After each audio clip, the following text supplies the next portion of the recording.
Olá, pessoal, boa tarde a todos, a todas. É um prazer estar aqui com vocês na primeira palestra de 2025 das Conversas Neuromusicais.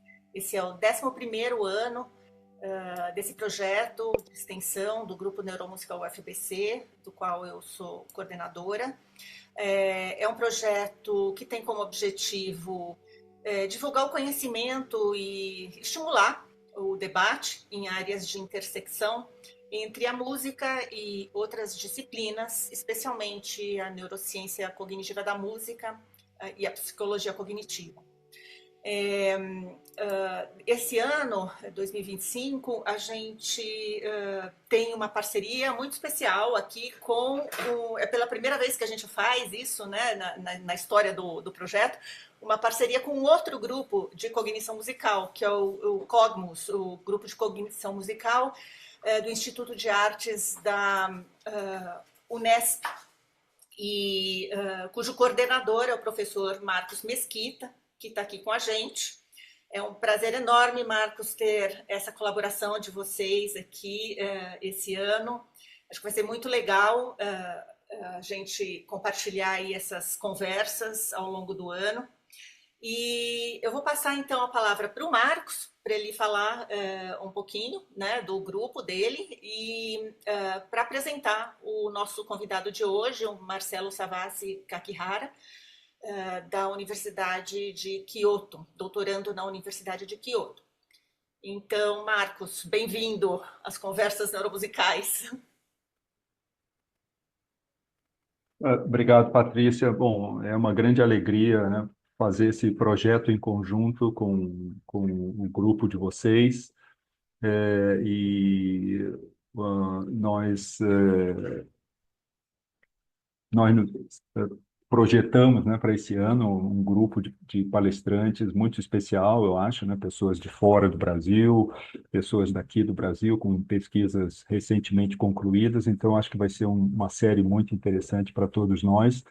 E eu enfatizo aqui a satisfação do nosso grupo em participar desse projeto tão importante de divulgação e de certa maneira, de sedução, né, das pessoas para essa área que luta com várias dificuldades dentro das suas respectivas instituições, né?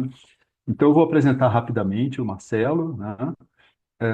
O Marcelo é graduado pela USP, pela Universidade de São Paulo, foi pesquisador visitante de instituições de fora do Brasil, Filipinas, Dinamarca, e atualmente é doutorando, está concluindo o seu doutorado na Universidade de Kyoto, do Japão, e se dedica à pesquisa em neuropsicologia, especialmente saúde e envelhecimento. Então, Marcelo, bem-vindo e boa palestra a todos. Muito obrigado. Obrigado, Marcos. Vou compartilhar a minha tela de novo. Vocês conseguem ver? Sim. Agora está em full screen. Tá, full screen. Obrigado pela apresentação, Patrícia, Marcos. É uma honra estar participando aqui do Conversas Neuromusicais. Como eu estava falando para a Patrícia, minha trajetória, de alguma forma, começou também na cabeça. Eu não me lembro muito bem qual era o evento, mas é bem significativo agora estar terminando meu doutorado e participando agora como mostrando a minha pesquisa, né? E queria desejar a todos uma boa volta de carnaval. No Japão, como tudo é o contrário, nós estamos terminando o ano letivo, preparando para começar a primavera, né? E aí eu trouxe esse tema de envelhecimento saudável, transdisciplinaridade e impacto social, e essa imagem de um pintor tradicional japonês, que é o, ele representa a passagem do tempo através das flores de ameixeiras, né? Que elas estão florescendo essa semana aqui em Kyoto. E hoje eu vou falar um pouco sobre a relação de música e saúde. Não é sobre musicoterapia. Musicoterapia está relacionado, mas o que eu quero trazer hoje é essa ideia da música como a dimensão da saúde. Então, o fazer musical em si é a parte do, da saúde humana, né? E eu começo trazendo essa evidência de que a música sempre acompanhou a gente, a história da humanidade, né? As primeiras evidências arqueológicas de cultura humana é, estão relacionadas à música. A primeira delas é uma flauta de 42 mil anos atrás, e são poucas outras descobertas arqueológicas que são mais antigas do que essa flauta. E em toda a nossa história, a música teve relacionada com a saúde, a música teve relacionada com a cura, e até hoje em dia, existe um momento, né, que a saúde foi mais voltada ou restrita à medicina, mas até hoje em dia, culturas tradicionais, ou até mesmo dentro da cultura dita ocidental, a música sempre teve um papel importante em manter a saúde, né? É, uma das evidências ou casos anedóticos interessantes é esse complexo hospitalar do século XV. Ele já usava a música como algo essencial dentro de hospitais. O complexo do Sultão Bayezid II, ele foi desenvolvido para que todas as salas dos pacientes pudessem ouvir é, concertos de música, e tratados de filosofia da época, eles também incluíam a música como é, uma dimensão da saúde. E então eu convoco vocês hoje a pensar a prática musical como não só parte da saúde, mas como um direito fundamental. E para finalizar essa primeira parte, eu poderia falar, acho que hoje apenas sobre isso, né? A música também se mostrou bem importante em períodos de crise. Por exemplo, na Covid-19 ficou bem óbvio quão importante é a música para a humanidade, né? E nesse livro, que é o best-seller e essencial da logoterapia, tem uma parte muito bonita, né? Que ele fala como, às vezes, as pessoas dentro do campo de concentração,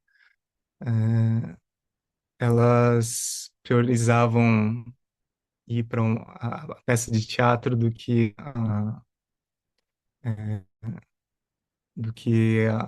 ter o momento de alimentação mesmo, né? Então, demonstrando assim o poder das artes como nutrição em si, né? E, e a questão da saúde e transdisciplinaridade é pensar a saúde como não só restrita como a medicina ou a ausência de doença, mas como o desenvolvimento e manutenção da capacidades funcionais, como o MS começou a definir a partir dos anos 50, 60. Então, eles já começaram a ver a saúde como algo transdisciplinar e que envolve a interação com o ambiente, né? Então, as, de acordo com a OMS, a saúde não é só a ausência de doença, mas é a soma das nossas capacidades intrínsecas, por exemplo, nossa saúde cognitiva e nossa relação com o ambiente. Então, se vocês olham nesse gráfico, mesmo com uma redução das nossas capacidades intrínsecas, nossa saúde pode se manter estável no decorrer da vida, né, nossa capacidade funcional, se nós vivemos em um ambiente inclusivo.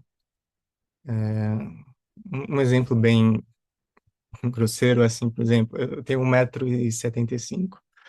Se eu vivesse num mundo hipotético para pessoas de 2,50 m, eu poderia ser, eu não teria funcionalidade, né, nesse mundo.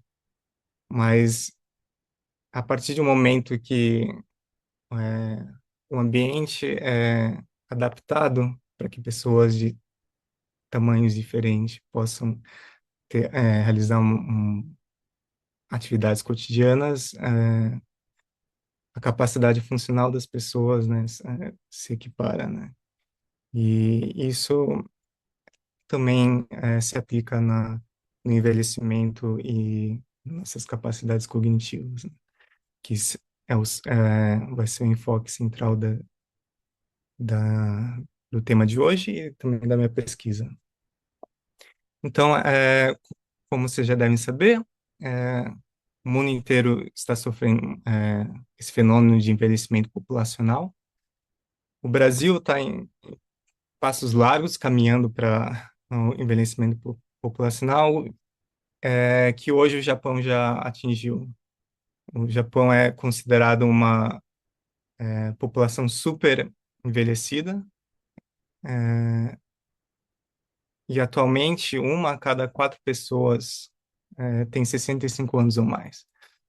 E quando você anda na rua, você vê que é verdade. Uma a cada pessoas que você vê, uma a cada 4 pessoas são idosos acima de 65. E a expectativa é que o Brasil alcance essa mesma condição em menos de 50 anos. Acho que talvez em torno de 30 anos a gente já vai estar lá. E a pergunta que fica é qual será a condição estrutural que o nosso país vai estar quando a gente chegar nessa condição demográfica, né? E a projeção é que talvez ainda desigualdades não sejam muito grandes no Brasil, e isso vai ser um desafio para a questão do envelhecimento populacional. E atrelado a essa mudança demográfica, tem a questão do declínio cognitivo.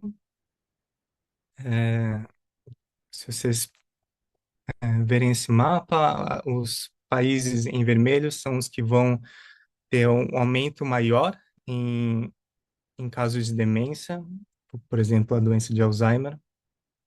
E isso vai vai ter vários impactos tanto para os indivíduos que vão sofrer com declínio cognitivo, perda diária, os custos e efeitos colaterais do medicamento, mas também a família e os cuidadores, e a sociedade que também vai ter sentir esse impacto negativo do aumento de casos de demência, né? No Brasil, até 2050, a projeção é que os casos aumentem até 220%. Então, e dentro habilidades, né, que decaem com o tempo. As funções executivas talvez sejam o carro-chefe, as mais importantes que podem sofrer declínio cognitivo.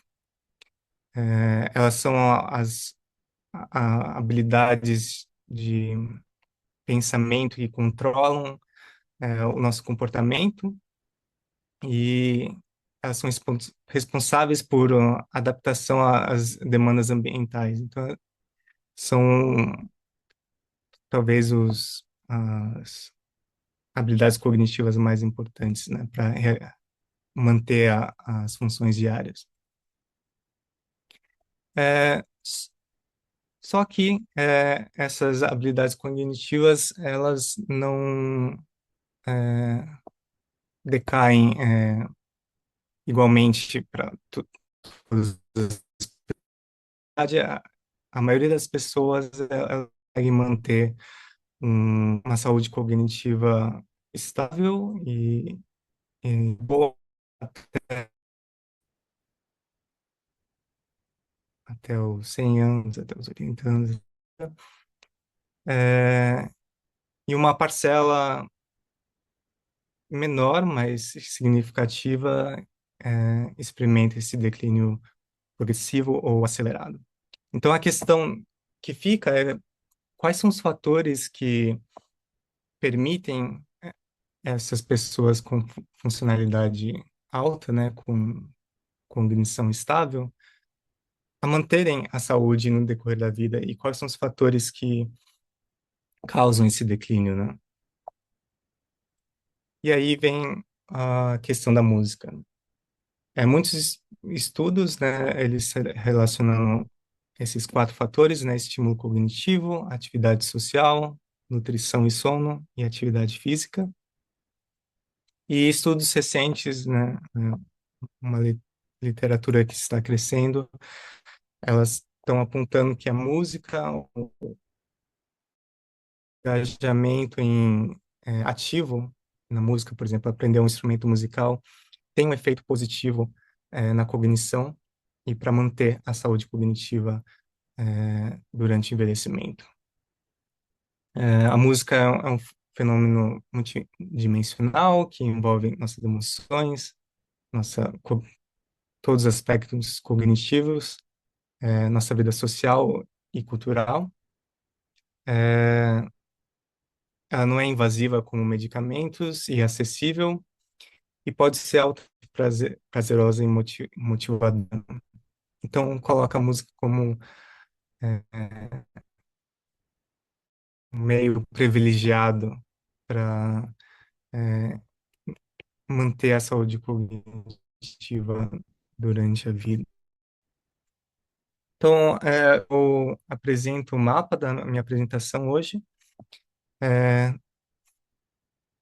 como foi apresentado, eu me formei na Universidade de São Paulo. Eu trabalhei como professor de música e piano durante alguns anos em São Paulo. E eu me mudei para a Universidade, para Kyoto, para começar um mestrado na Universidade de Kyoto. E aqui foram dois estudos principais que nós fizemos com idosos, onde eles aprenderam a tocar a escaleta e piano. No primeiro estudo, a escaleta, no segundo, que foi em Kyoto, em piano.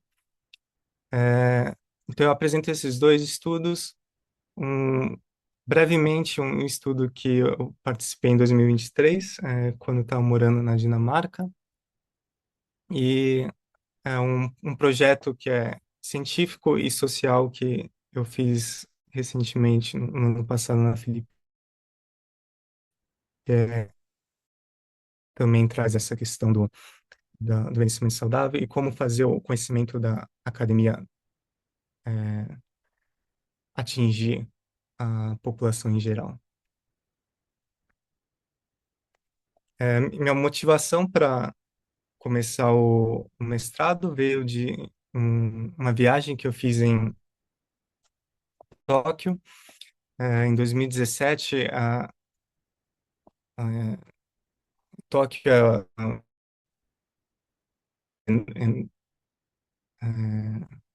de concreto, tipo São Paulo, mas até mais verticalizada e atrás às vezes, né, andando pela cidade, atrás esse sentimento de estar desconectado socialmente das outras pessoas, porque tudo é tão imenso, acontecendo em prédios arranha-céu e tudo tão cinza. E nessa época eu estava saindo no noticiário esse problema do Koritsushi, que em japonês é a morte em isolamento social. É, as idosos, né, eles moram sozinhos, e não tem família e amigos que encontram diariamente. Eles acabam morrendo e ninguém percebe durante muito tempo. É, e esses casos estão crescendo, né, no Japão. E, nessa experiência eu pensei, nossa, eu não gostaria de que isso acontecesse comigo.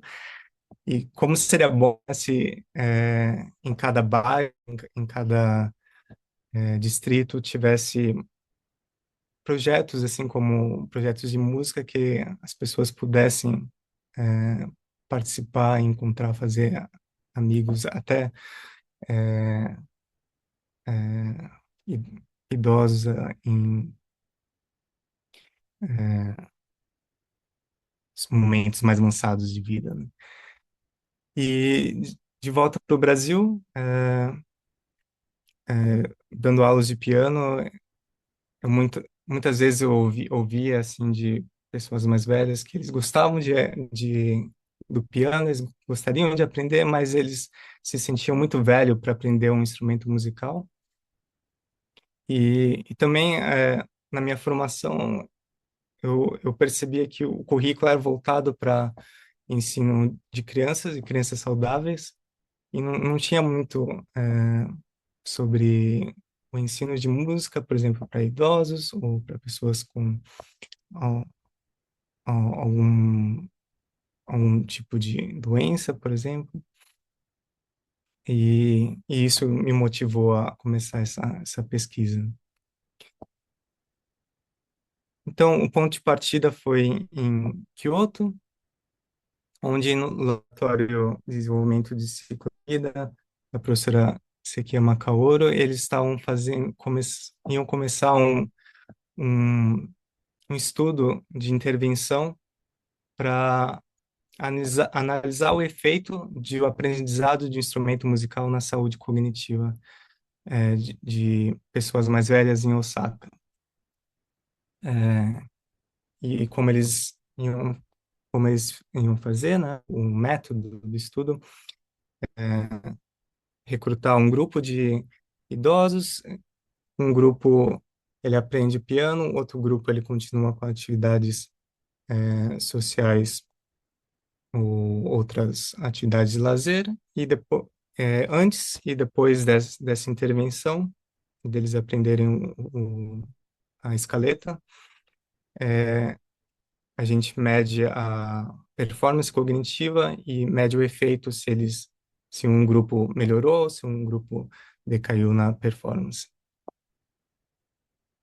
É, eu admito que quando eu comecei eu era bem cético com essa relação, principalmente teve por causa do efeito Mozart e todas as questões envolvendo que, que saiu de questões científicas, né? E começaram a falar, não, porque se as crianças ouvirem Mozart, elas são mais inteligentes, enfim. E também perceber a música como utilidade para outra coisa, não por fazer música em si, né? É, mas aí eu falei, não, vamos ver. Deixe os dados falarem por si.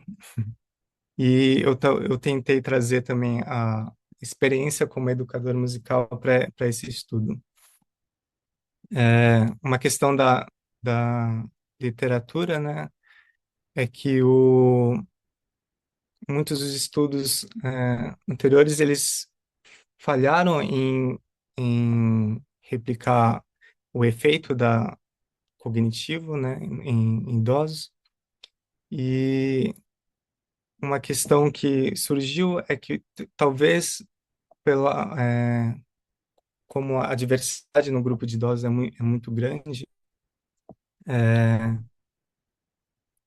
se você não mede a acuidade de performance musical, quão bem eles estão aprendendo, isso já é uma questão da educação musical muito explorada na psicologia.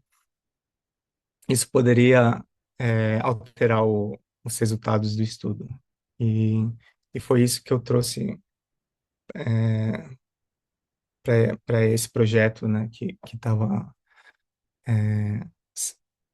sendo planejado aqui na Universidade de Kyoto. É, e a teoria por trás do efeito, né, da prática musical na cognição é que quando você aprende um instrumento musical, é, você precisa desenvolver atenção no tempo, planejamento, inibição e memória de trabalho, que são as funções executivas, e isso é, acarretaria em mudanças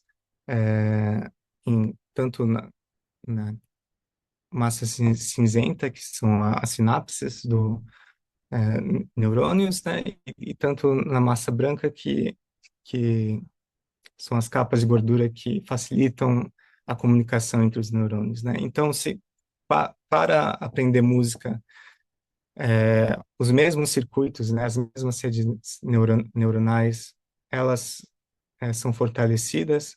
Então, talvez essa habilidade musical poderia ser transferida para habilidades cotidianas que envolvem também atenção no tempo, planejamento, inibição e memória de trabalho. Então, esse estudo, como eu expliquei, ele separou dois grupos, um participou dessa 10 semanas de estudo de música da escaleta e outro grupo de controle. Ao todos foram 80 pessoas participando das aulas de música, o grupo de controle também participou depois. E no fim, nós tivemos 30 no grupo de na, na hora da análise, né, nós tivemos 30 no grupo de intervenção e 29 no grupo de controle. Eu vou passar um vídeo só para vocês terem ideia como foi a intervenção.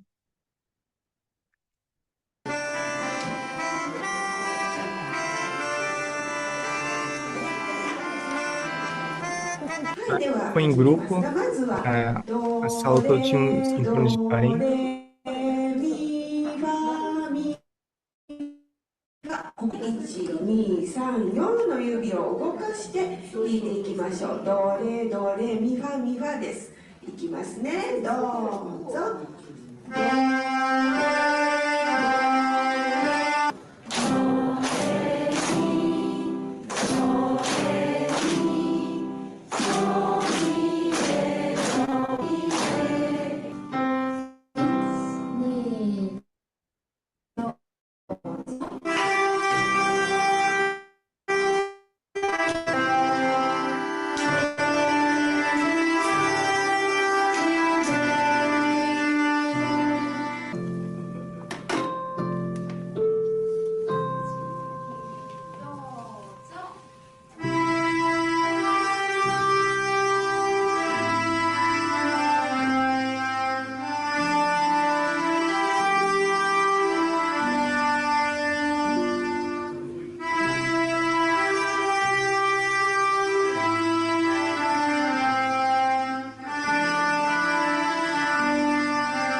Então, as intervenções foram em aulas em grupo, de 40 pessoas ao mesmo tempo.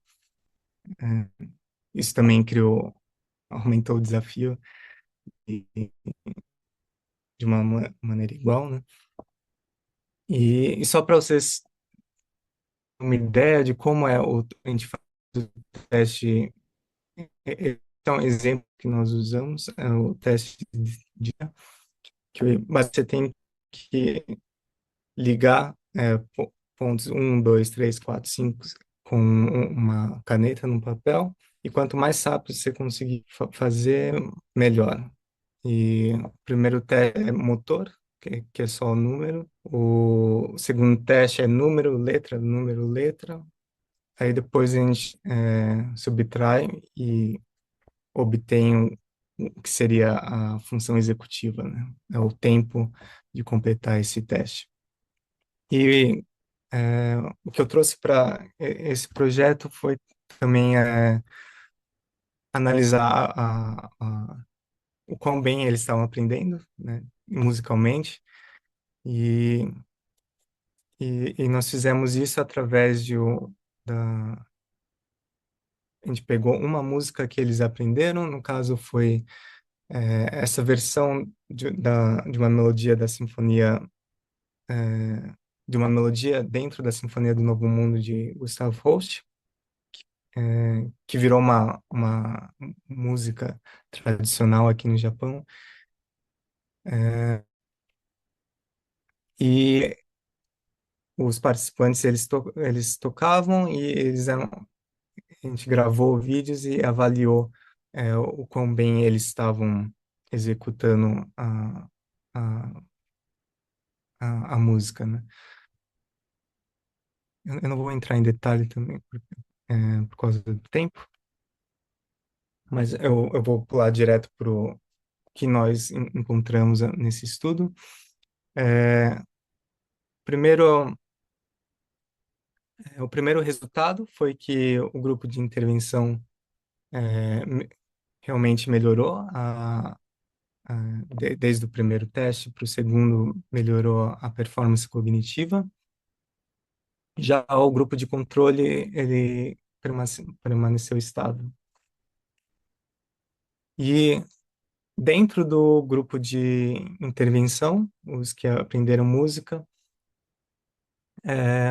os que conseguiram ter uma performance melhor na música, ou menos erros, ao final do projeto, eles tiveram uma melhora na função executiva maior. E isso indica, né, isso- que talvez não, o que está por trás da melhora cognitiva não é apenas o fato deles estando interagindo socialmente, ter essa oportunidade de interação social, ou o fato deles estarem fazendo algo diferente na rotina deles, ou o prazer de escutar música, mas aprender música em si é importante para essa melhora cognitiva, né? E algo interessante que nós encontramos foi que a maioria dos erros que eles cometeram nessa, nesses testes de performance é, foram relacionados ao ritmo e ao andamento. E um exemplo que quase todos faziam e que também é comum quando você está começando a aprender música é ter essa dificuldade de contar os tempos internamente. Por exemplo, nesse trecho que eu destaquei, você tem que pensar 1, 2, 3, 4, dividir o tempo contar internamente 4 tempos, né? Ré, mi, ré, do, 1, 2, 3, 4. E Isso é normal, não, não consegui fazer talvez no começo, mas que pode estar relacionado também aos benefícios que a música traz. Se a música consegue melhorar o nosso relógio interno, talvez essa questão de melhora da precisão do relógio interno pode estar por trás da melhora cognitiva que esse nosso estudo, mas outros estudos estão apontando aprender um instrumento musical tem.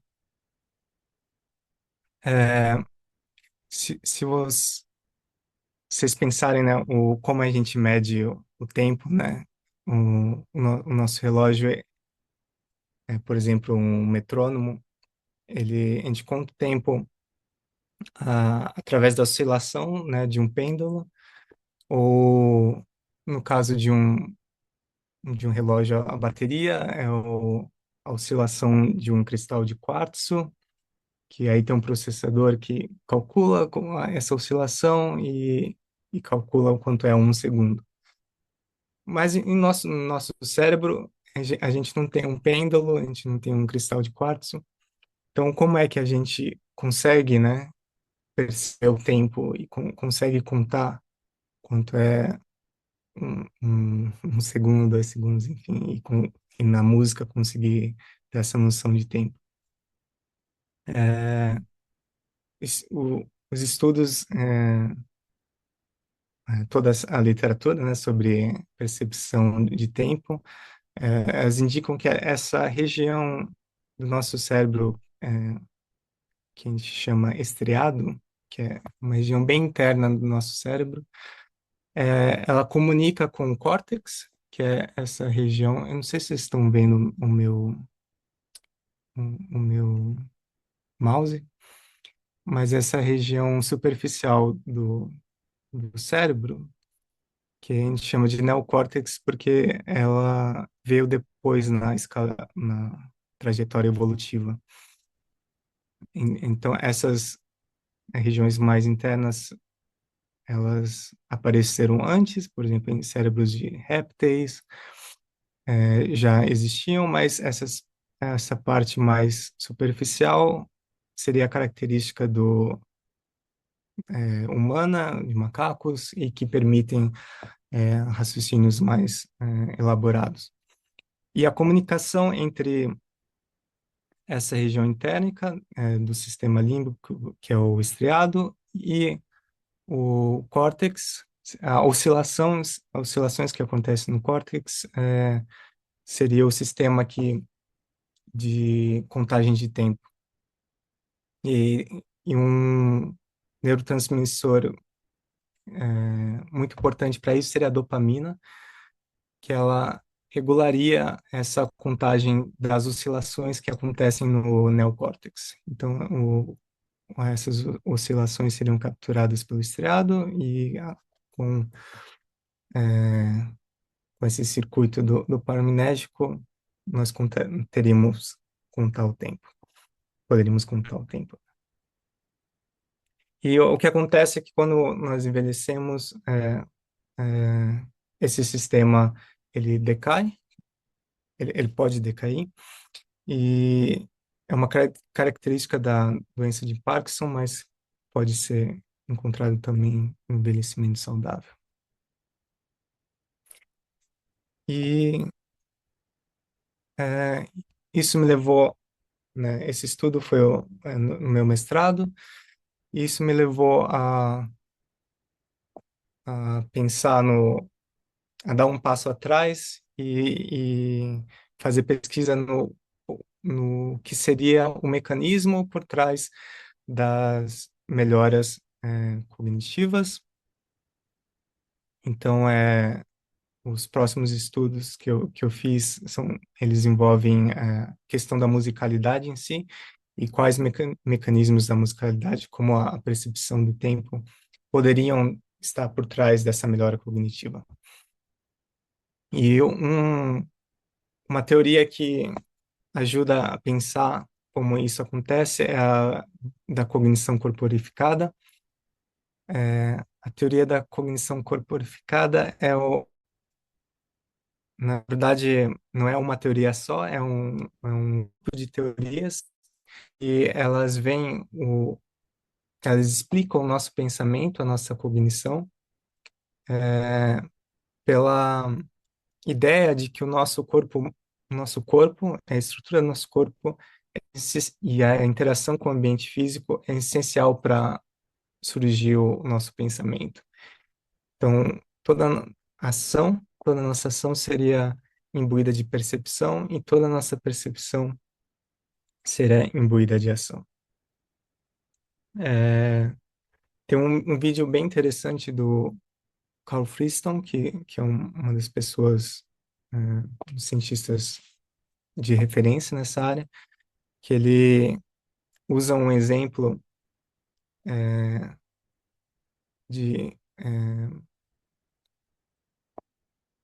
que são várias teorias dentro da cognição corporificada, mas o exemplo extremo dela seria de que, na verdade, a gente não precisaria processar informação dentro do nosso cérebro, porque ele seria feito de uma maneira tão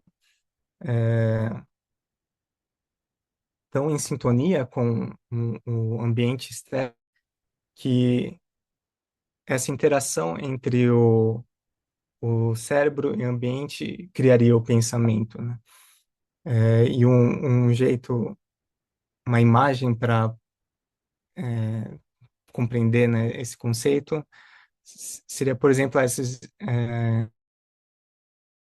do artista Theo Jensen, que elas são feitas de uma maneira que parece que elas têm vida própria, mas a estrutura dela é tão bem feita para adaptar o ambiente que parece que elas caminham sozinhas na praia só com a força do vento, né? Então, através dessa teoria, a gente começa a pensar o cérebro não como um filtro passivo de informação, mas que faz constantemente inferências sobre nossas percepções. Então, através dessa teoria, né, quando a gente faz uma ação, por exemplo, pegar uma caneta, antes da gente pegar a caneta, o nosso cérebro já simula qual seria a nossa sensação, a nossa percepção de pegar a caneta. E isso ajudaria a fazer essa ação sem erros, né? E ao mesmo tempo, né, observar alguém pegando uma caneta ativaria no nosso cérebro assim, a sensação de nós mesmos pegando uma caneta. E isso criaria uma reciprocidade de ação e percepção. Então, toda vez que nós percebemos uma ação, nossa percepção está envolvida, e toda vez que nós realizamos uma ação, nossa percepção está envolvida. Isso é que áreas do cérebro estão envolvidas nesse processo é o que eu pesquisei no meu segundo estudo, que foi com idosos aqui em Kyoto. É um projeto de piano. Nesse caso, eu dei aula em 2020 e tá falando que a internet está em questão.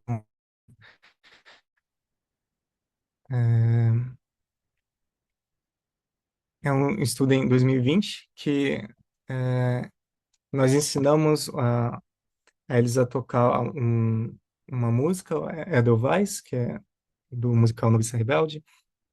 E enquanto eles estavam ouvindo a música, a gente tentou capturar exatamente que áreas do cérebro elas estão envolvidas durante esse processo quando você ouve uma melodia, no caso que você já aprendeu a tocar, o seu cérebro ele funcionaria como você estivesse tocando ela é, de, de verdade, né? Mas você só está ouvindo, no caso, né? E o fato do seu cérebro realizar esse processamento exatamente como se estivesse tocando, ajuda você a prever e fazer inferências sobre aquela melodia. Isso no caso de da, pessoas que aprenderam, né, a tocar piano, pessoas que aprenderam a tocar melodia, mas no caso de pessoas que nunca tiveram essa associação motora, né, de tocar o piano e o som, elas têm o cérebro ele interpreta a música de uma forma mais passiva. Então esse estudo foi com ressonância magnética, para dar um resumo como é a ressonância magnética, o que a gente está observando na ressonância, na verdade, não são os neurônios, os impulsos elétricos neurônios, mas a circulação do sangue dentro do nosso cérebro, porque, teoricamente, quando os neurônios eles comunicam, eles gastam energia, e como eles gastam energia, eles precisam de oxigênio. E o sangue, ele é responsável por trazer esse oxigênio. E uma questão muito interessante é que o sangue oxigenado, ele tem uma carga eletromagnética diferente do sangue que não possui oxigênio. Então, a gente consegue observar através do scanner que o contraste que resulta nessas imagens entre o sangue, onde o sangue está circulando dentro do cérebro. E, e aí a gente infere matematicamente se estariam ativadas, né, durante uma atividade ou durante o repouso. E no caso desse estudo, foi durante a audição de dois estímulos sonoros, né? Um é uma música que o grupo de piano aprendeu a tocar e uma música nova que foi composta que os dois grupos nunca ouviram a uma delas. Ups.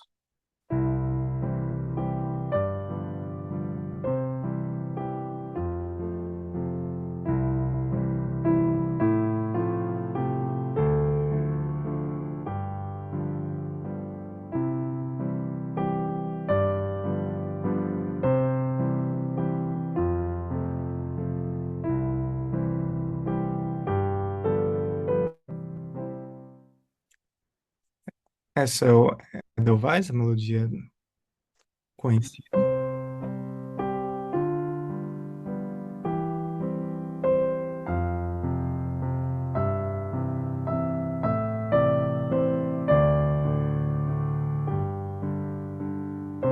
E essa é uma melodia nova que a gente compôs com a mesma harmonia, o mesmo ritmo, não ter a resposta neuronal talvez equivalente, mas a única diferença é que o grupo de piano, nem o grupo de controle sabiam tocar ela, e o grupo de controle também não conhecia ela, então não tem esse efeito de ter uma memória associada, um- uma memória afetiva, né, da música também associada a ela. E talvez o resultado mais interessante é que durante quando o grupo de piano estava ouvindo a melodia que eles sabiam tocar, comparado com o grupo de controle, a região do córtex auditório, né, responsável pela audição, essa parte do córtex frontal, que é responsável pela gramaticais e cognições mais sofisticadas de integração sensorial e de relação com as áreas musicais, que também é essencial para a linguagem, também está ativada, e parte do córtex motor, não motor, pré-motor, é, também está ativada. Essas são áreas que já foram apontadas por estudos anteriores, mas talvez o mais interessante que a gente observou foi o movimento do cerebelo. O cerebelo é essa região embaixo do nosso córtex, que tradicionalmente era envolvido apenas, pensava apenas relacionado à função motora, mas hoje já vários estudos demonstraram que ele também é envolvido em emoções, ele é envolvido nas funções executivas, e a ideia é que aqueles modelos matemáticos que eu mostrei anteriores que acontecem no nosso cérebro quando nós planejamos uma ação e quando nós estamos observando, eles são guardados nesse região do cérebro, principalmente depois de um longo tempo de aprendizado. E, e parece que músicos, né, musicistas, eles têm essa região do cérebro maior, com maior matéria cinzenta, né? E talvez seja por esse repertório enorme sensório-motor que músicos precisam guardar, é, enfim, né, com relação a escalas, ao movimento de harmonia e todas essas regras de relações gramaticais da música conectadas com o som e com o movimento, né? Por exemplo, tocando um piano, tocando uma escaleta, elas precisam ser guardadas e talvez elas sejam guardadas no cérebro. E o segundo resultado que nós tivemos é com relação não à ativação do cérebro, mas como eles estão conectados, como eles oscilam juntos, né, em sincronia. E aí a região que apareceu como é, pivô dessas áreas é o estriado, que eu mostrei anteriormente, que, que é relacionado à percepção de tempo, mas também na, no controle de ações, como eu mostrei anteriormente, nos modelos internos de previsão e controle de ações, né? E uma curiosidade, é, uma dessas conexões, né, o do estriado com a região da linguagem, né, que é a região de Broca, ela, ela é essencial também para pássaros como os canários, ou em inglês a gente fala zebra finches, que é esse passarinho colorido aqui, para eles poderem cantar. E a forma como eles memorizam as melodias dos cantos, envolve exatamente a conexão dessas mesmas áreas que seriam análogas ao estriado e ao córtex, essa região do córtex pré-frontal que a gente viu que estava mais ativada entre os músicos. Então, a ideia que fica é que talvez a música ela veio desse processo evolutivo que nos pássaros eles usam para cantar e memorizar as melodias, mas nós desenvolvemos para podermos realizar música, né?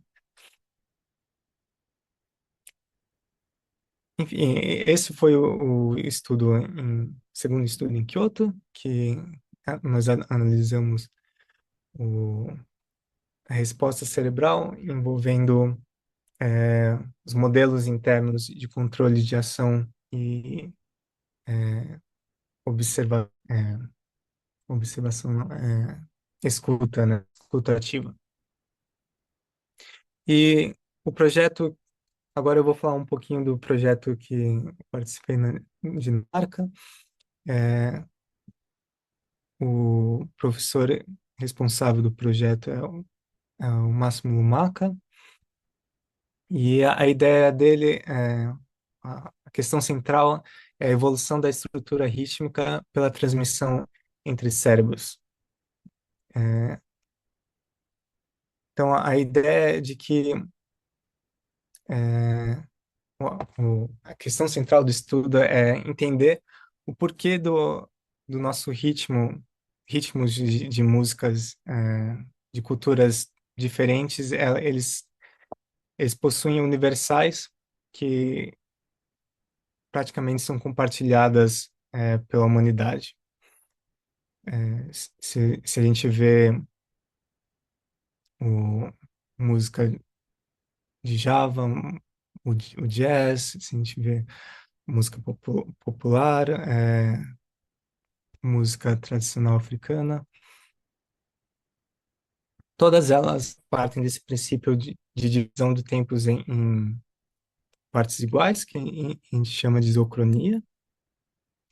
Mesmo quando existe a síncopa, né? Por exemplo, no caso no Brasil no samba, ou em danças tradicionais, a síncopa ela surge dessa polirritmia entre ritmos que são isócronos, né? Então, um tambor ele vai estar em três, o outro em quatro, e eles se juntam, mas cada um eles estão divididos em relações iguais, né? Por exemplo, em quatro tempos, em 10 tempos, em 5 tempos, e eles são separados igualmente entre eles, né? E a ideia de que essa divisão rítmica que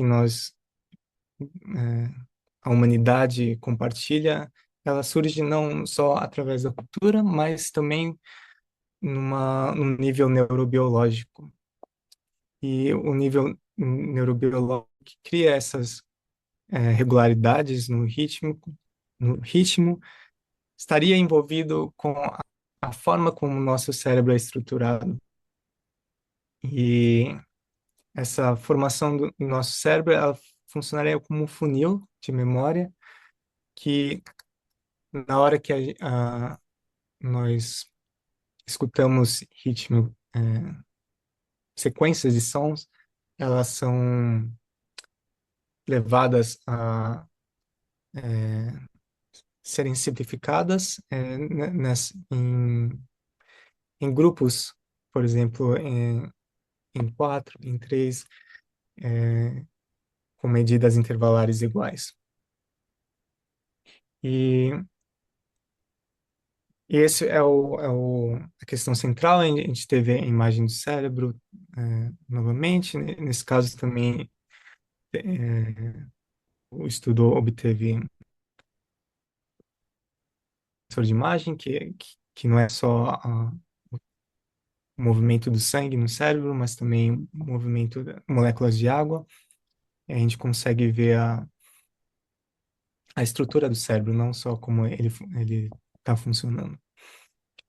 É, e a parte que eu fiquei mais responsável foi um outro teste que é o de sincronização sensório-motora, ele envolve a coordenação do movimento com o ritmo externo. É, aquelas é, aqueles modelos que eu apresentei anteriormente é,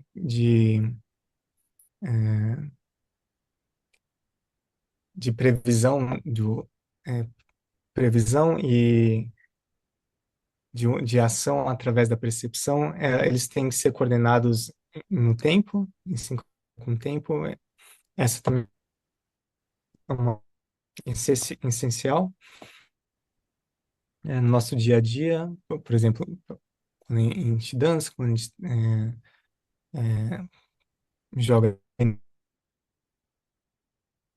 E ela também foi observada em outras espécies, como os papagaios também parecem ter essa capacidade de entender e sincronizar os movimentos deles com um ritmo.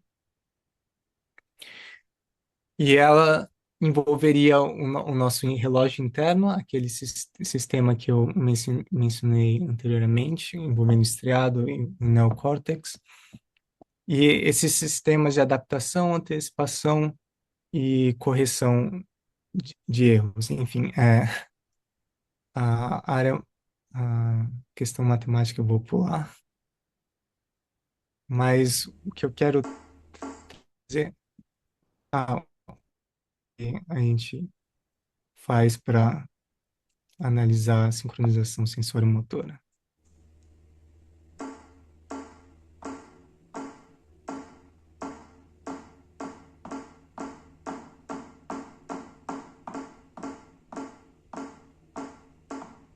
Basicamente, você tem que seguir o ritmo e a gente mede a sincronia entre o, o apertar do botão e o estímulo sonoro.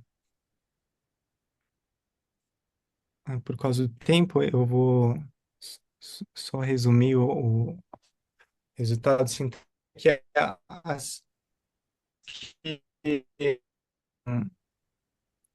é, mais um, um relógio interno mais instável, elas estava relacionado com a capacidade delas aprender o ritmo e também com a musicalidade delas. Então, isso corrobora a hipótese anterior de que talvez a música ou a musicalidade, né, estejam envolvida com a melhora, né, da precisão desse relógio interno. E o relógio interno estável colocaria menos carga nas funções executivas. E através desse modelo que nós usamos nesse estudo, a gente consegue entender o porquê, né, existiria um teste cognitivo pela ação de tempo. E falando em tempo, eu acho que eu estou passando um pouco dos 50 minutos, mas só para resumir, o terceiro projeto que eu fiz na Filipinas, ele antes envolvia como manter a saúde cognitiva, agora seria como manter a motivação para ativo, né? Mesmo sabendo, a gente descobrindo, por exemplo, que existem atividades como a atividade física, atividade social, que elas melhoram a saúde cognitiva, existe a questão como manter pessoas motivadas para dessas atividades, né? Chave para motivação na terceira idade é o etarismo, idadismo. Em português, eu acho que esse termo ainda está sendo definido, às vezes, ou idadismo, etarismo, que são os estereótipos, preconceito e discriminação com relações a outras pessoas, si próprio, baseado na idade.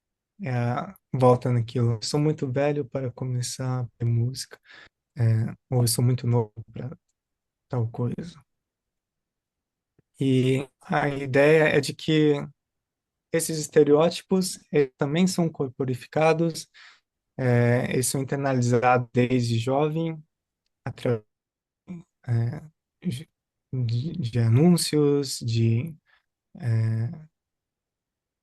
desenhos, de filmes, que retratam a velhice como um período de fragilidade, um período de perda de memória. E essas imagens, elas são incorporadas e elas acabam afetando nossas decisões no decorrer da vida, e como uma profissão se tornando realidade, pessoas que internalizam mais esses estereótipos negativos, elas acabam tendo escolhas ah, ao cotidiano e às atividades que elas vão fazer. E trazer essa informação para essa região, para essa comunidade norte da Filipinas, foi o intuito desse projeto. Então é, a gente mensurou o etarismo, né, um grupo de pessoas 50 anos ou mais, o quão ativas elas eram e a saúde psicológica delas. E já trazendo resultado, a gente encontrou realmente esse triângulo, né, que pessoas com expectativas melhores sobre a velhice, elas acabam sendo mais ativas e uma saúde psicológica melhor.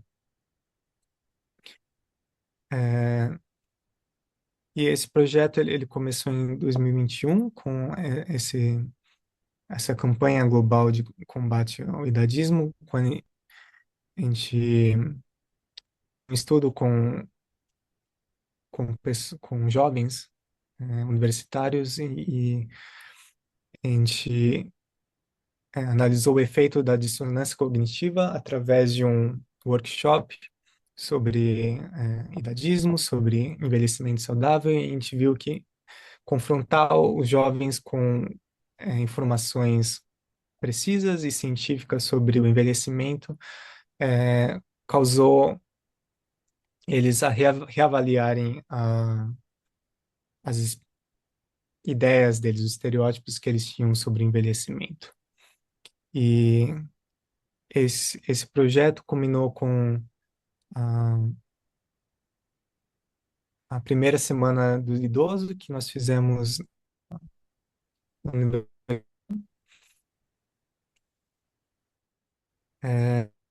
que envolveu ter uma não só o estudo, né, que eu mencionei antes, mas também um workshop que a gente convocou pessoas da comunidade para discutirem, né, políticas públicas que poderiam melhorar a situação da, da comunidade em visando esses dados, né, que nós temos para eles, né? E, e também a semana teve uma entrevista no rádio, exposição de fotografia no museu local. Então, foi um projeto científico que envolveu a comunidade e trazendo esse conhecimento e empoderando a população em geral, né, para que eles possam tomar decisões, né, so- sobre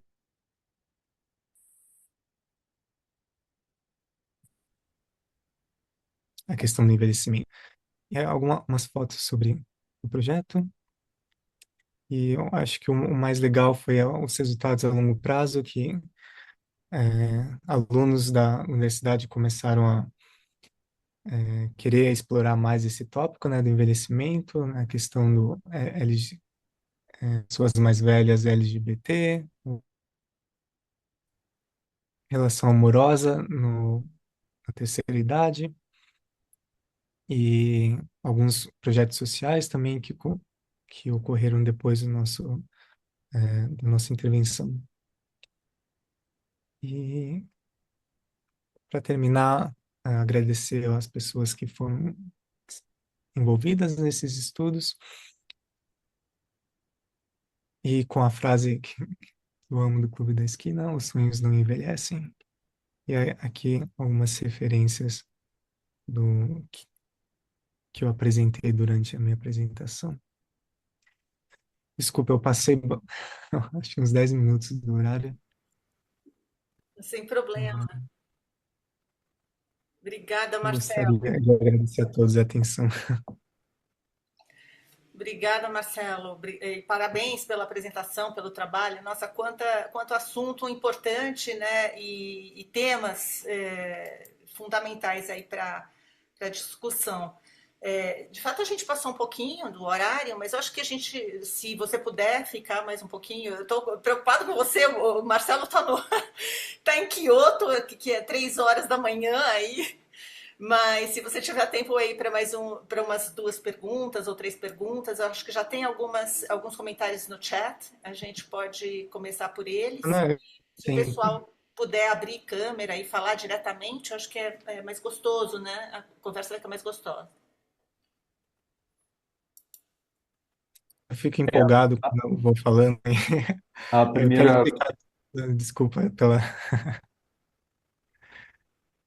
a primeira pessoa que apresentou uma pergunta no chat foi o Guilherme Delmolin. Ele está aí, pode fazer a pergunta Tudo diretamente. bem? Oi, está me ouvindo? Estou sem acesso à câmera aqui, mas acho que no primeiro estudo que você apresentou, tinha algo que eu achei muito interessante ali, uma medida de avaliação de desempenho musical dos idosos que fizeram, né, aulas de música. Eu queria que você falasse um pouquinho mais, assim, como que isso foi elaborado, se vocês partiram de algum protocolo, ou foi todo desenvolvido para esse estudo, né? essa avaliação ela veio de estudos não de psicologia, veio da literatura de educação musical mesmo. E, e aí a gente fez a tabela, né, o sistema de avaliação conforme algumas dimensões assim, em vários artigos de como avaliar objetivamente a performance musical na área de música mesmo. Aí, baseado nessas dimensões, a gente criou pontuações, né, cada erro dentro dessas dimensões e 3 é, professores independentemente e né, a avaliação de cada um e tirou a média aí para criar mais objetivo possível essa avaliação da performance musical, né? Entendi. Muito obrigado, Marcelo. Hum. A segunda pessoa que apresentou uma pergunta no chat foi a Priscila Ribeiro. Se ela estiver aí, ela pode fazer a pergunta. Bom, primeiro, parabéns, Marcelo, meu amigo querido. Satisfação é vê-lo aqui, né, e poder escutar esse estudo maravilhoso que você está trazendo aqui, né. Não é bem a minha área de pesquisa, mas queria muito saber, né, desse assunto através de você, assim. E uma coisa que me veio quando você falou sobre a percepção, né, quando a gente lê algumas coisas sobre memória, principalmente o Henry Bergson falando sobre memória, e ele vai trazer que a ideia da memória ela é construída a partir da experiência, que aí você consegue perceber, sei lá, objetos ou situações, e aí que você constrói essa memória e, por fim, tem essa percepção de que aquilo é aquilo, aquilo não é aquilo, né, etc. Né? E quando você fala sobre a percepção e se não me engano, a espacialidade, né, Uhum. corporifica, eu não me lembro agora bem a palavra que você usa, queria que você falasse um pouquinho se é considerado dentro desse aspecto da percepção a ideia de memória e experiência nesse processo, assim. E obrigada, um abraço. Oi, Pri. É, eu acho que foi super legal você ter mencionado em um dos. Na verdade, o que mais é referência ao Merleau-Ponty, dos filósofos ali, que iniciaram essa ideia é, da cognição corporificada, né? Que percepção, ação, elas são partes de um de algo único, né? Tanto a memória. Eu acho que o Bergson também ele fala sobre percepção do tempo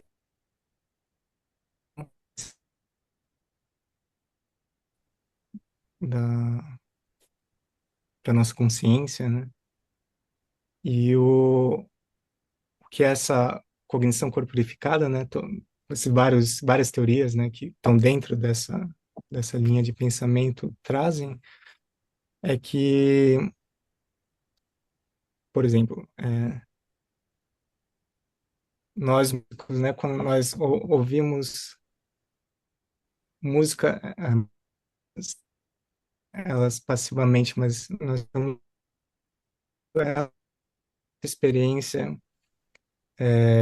motora de tocar o nosso instrumento. Então, quando ouvimos uma composição,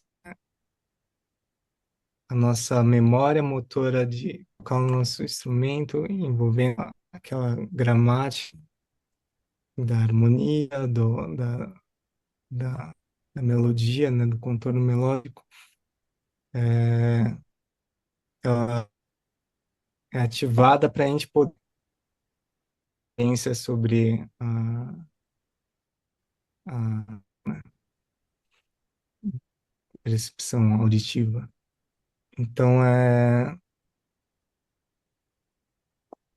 difícil ficar assim, de uma maneira muito sucinta, mas essa ideia de que o nosso cérebro não é um computador, né?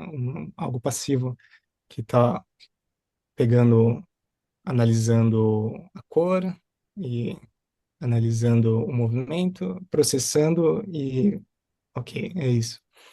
Mas, na verdade, ele está fazendo inferências a todo momento baseado na nossa experiência, né? Que é o que você falou. E, então, é um cérebro ativo, né? Que sempre está fazendo contas de probabilidade de, da da intenção de uma pessoa, que ela, qual é a intenção que aquela pessoa está fazendo com aquela ação, quais são uma cadeira, quais são as possibilidades e ações que a gente injeta. Então, são inferências, né, que nós estamos fazendo, mas não apenas um processamento passivo de informação sensorial, né? Não sei se ficou muito claro.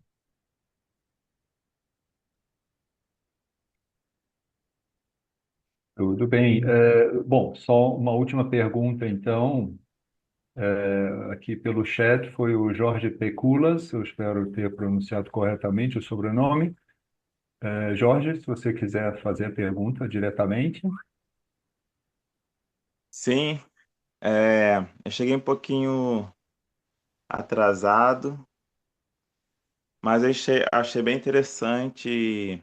Acho que a parte que realmente me interessa é quando o Marcelo falou que, acho que foi o que eu pude entender, né? Que as pessoas que já tiveram contato com a música, se elas desenvolviam melhor, tinham uma memória afetiva melhor. Porque eu tenho um método de violão para crianças e eu tenho partido desse pressuposto de que você trabalhando uma música que a criança já conhece, ela, ela vai aprender melhor. Então eu gostaria que ele desse falar um pouco sobre isso. Para a questão de aprendizado, né? É, faria totalmente sentido, né? Com esses resultados e os modelos que eu apresentei. É, agora eu vou voltar nos slides, eu acho que é mais fácil mostrar. É, que uma questão é essa questão da experiência. hum, Aqui.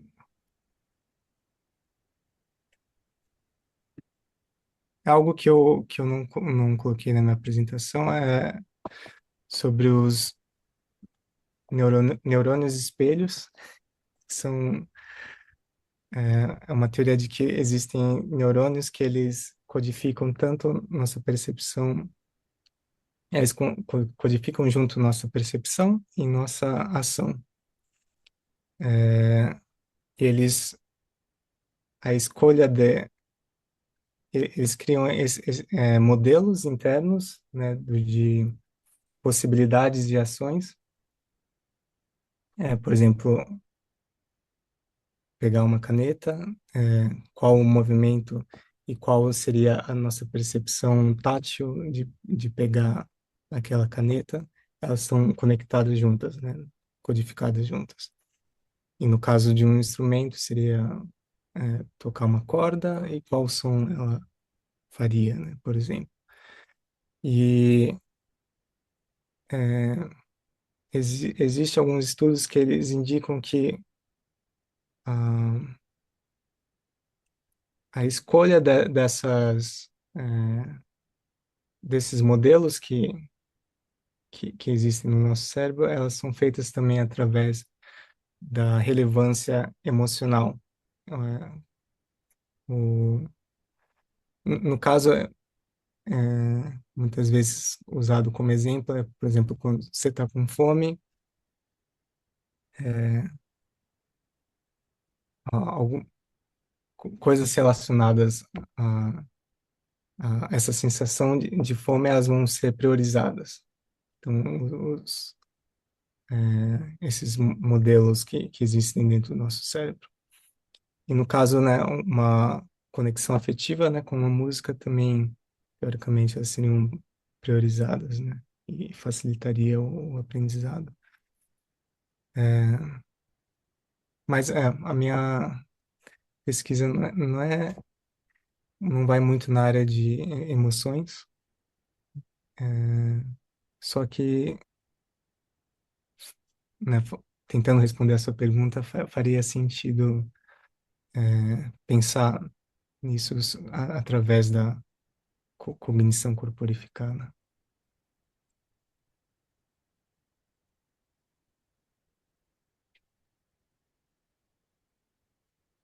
Muito obrigado, Marcelo.